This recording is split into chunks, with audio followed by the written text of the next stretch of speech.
It's November 25th, 2018. Just thought I'd check in and give you a little update. I'm out here on the road and it's been a real challenge. I am not going to lie to you. This trip has been very challenging because when Ruby pulled her tendon, or tore her ligament, I guess, in her knee and luxating patella and all of that, the first thing the vet said was, "Do you really think she wants to live like this?" And she was so cold and so harsh. And I was just like, oh my God, like 1 minute I'm going like, Ruby and I are going to Sedona. We're going to hike around. And the next minute it's like, does your dog really want to live like this? And it was shocking to me. And so I'm doing everything I can, which includes carrying her a lot. And up and down stairs, all these places I've been staying at, they have stairs. And all of a sudden my back just said, forget it. And it just went out. Like I haven't slept the last 2 nights hardly at all because I've never had this much pain in my back before. It's better now. I finally said, forget it, man. I got to take an ibuprofen, which I hardly ever do. But the pain was just so great. But anyway, what I wanted to tell you was, in spite of it all, I am learning more every single day to let go of my plan and see where life wants to take me. And I used to think that was a really bad thing. Like you should have goals and you should, figure out what you're going to do and do it. But I really think that's the old paradigm.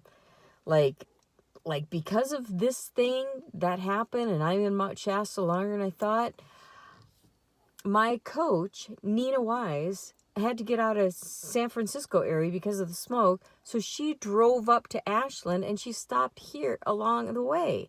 So I got to work with her live in person. She's coming back today. I get to work with her live again.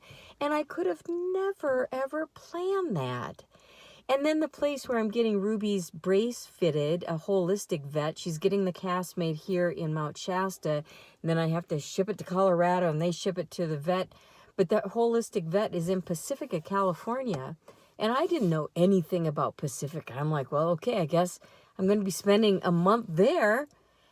And it turns out when I was researching, they have this thing called, I believe it's some kind of university called ecopsychology, all about how important the land is to our health, like the surrounding land that we're in.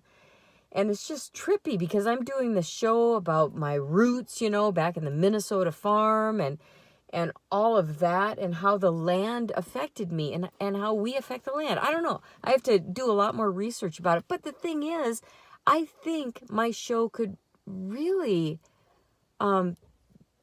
benefit people who are studying that because it's my 50-year journey of growing up on a farm, seeing what happened, seeing how technology came in, and you just have to see the show. But it's a lot to do with mental health and the land. And this mountain, I want to show it to you for a second because it snowed last night and it's really, really pretty. But the root chakra, man, it is said, if you believe this, and I am believing it, that the root chakra being here brings up all of our survival and fear issues. And it has. I mean, there are times on this leg of the journey, everything changes. I know it will get better. But man, there's been some really, really hard days. And I think that's good because I really get to look at some of the issues I haven't really, really gotten down and dirty with. And I found this really amazing guy called David who runs the Mt Shasta bed and breakfast. And he's doing this body work that's just like unbelievable. So anyway, we're all shifting. I'd love to hear from you. Like, do you find that you're allowing yourself to live more in the mystery